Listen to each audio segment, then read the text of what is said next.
What's up, everybody? Tyson Roush. Let's talk Jets. Hope everybody's doing excellent. The offseason is slowly but surely moving along with a lot of deadlines coming up, whether it's, the franchise tag can be applied, contracts can be voided, deadlines can or cannot be met by teams. And that was the case today with the Buccaneers and Mike Evans, where they had a soft deadline where if they can get a deal done by today, the Buccaneers would save $7.4 million in cap space. It didn't happen. So now there is a chance that he could become a free agent.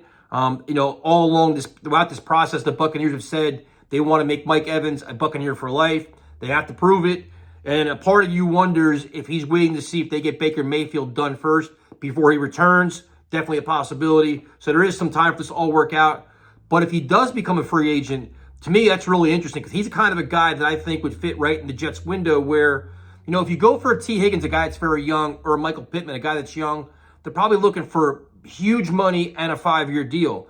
Now, if you want a 5-year deal with the Jets, you may only get 1 or 2 years of Aaron Rodgers. What's those next 3 years going to be like? Who's your quarterback going to be?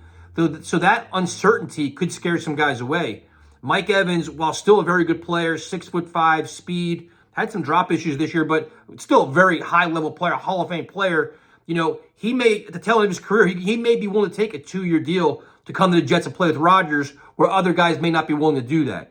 If you're a Jet fan, you hope he gets to the free agent market. There was rumors that the Jets tried to trade for him last year. They tried to make a move from last year along with Davante Adams. So things are definitely heating up. But you also look at the list of teams that could potentially be interested in Mike Evans, and you kind of get a little nervous where it's like it was the Ravens, the Bengals, and the Texans. So in terms of how you look at where the Jets stack up opposed to those teams, the Texans, he's from there. C.J. Stroud, young, exciting quarterback. A team that was just in the playoffs.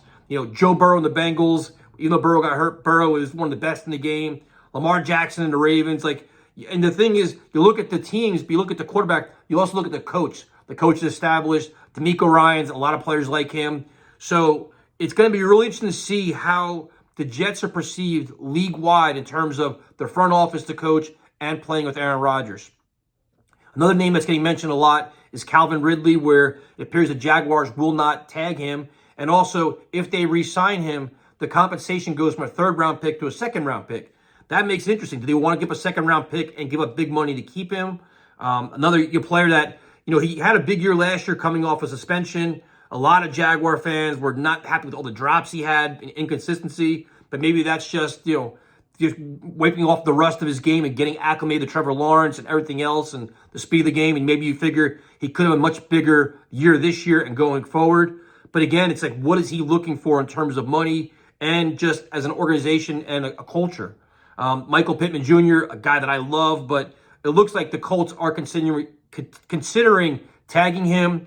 So and all in all, it's like while you see this ultimate wish list for wide receivers, it's going to be fascinating to see which one of these guys actually make it to the free agent market, where you may be forced to, like, T. Higgins will be the biggest fish in the sea, which I think a lot of guys are going to want him. Will the Jets spend that monumental money on T. Higgins, or say, you know what, we have to invest in our offensive line.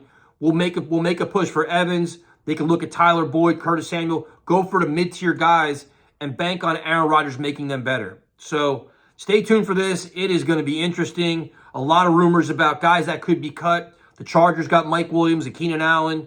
Could Cortland Sutton be cut? There's guys that a lot of rumors where teams are leaking information to see if maybe we can get a trade partner. I like Cortland Sutton as well. But I think the one thing for certain the Jets need is you need a 1A receiver to complement Garrett Wilson. You can't go into the season banking on Lazard, and while you like Gibson and Brownlee, that's not something. Randall Cobb is the shell of himself. So you need legitimate route runners, consistent pass catchers to put in this offense. So stay tuned. I love this time of year, man, especially over the next couple of weeks where there's so much going on. You got to kind of decipher through it and see what happens, and then see how the team pivots. How do the Jets, what is their blueprint to address all the issues they have on offense? Talk to you later.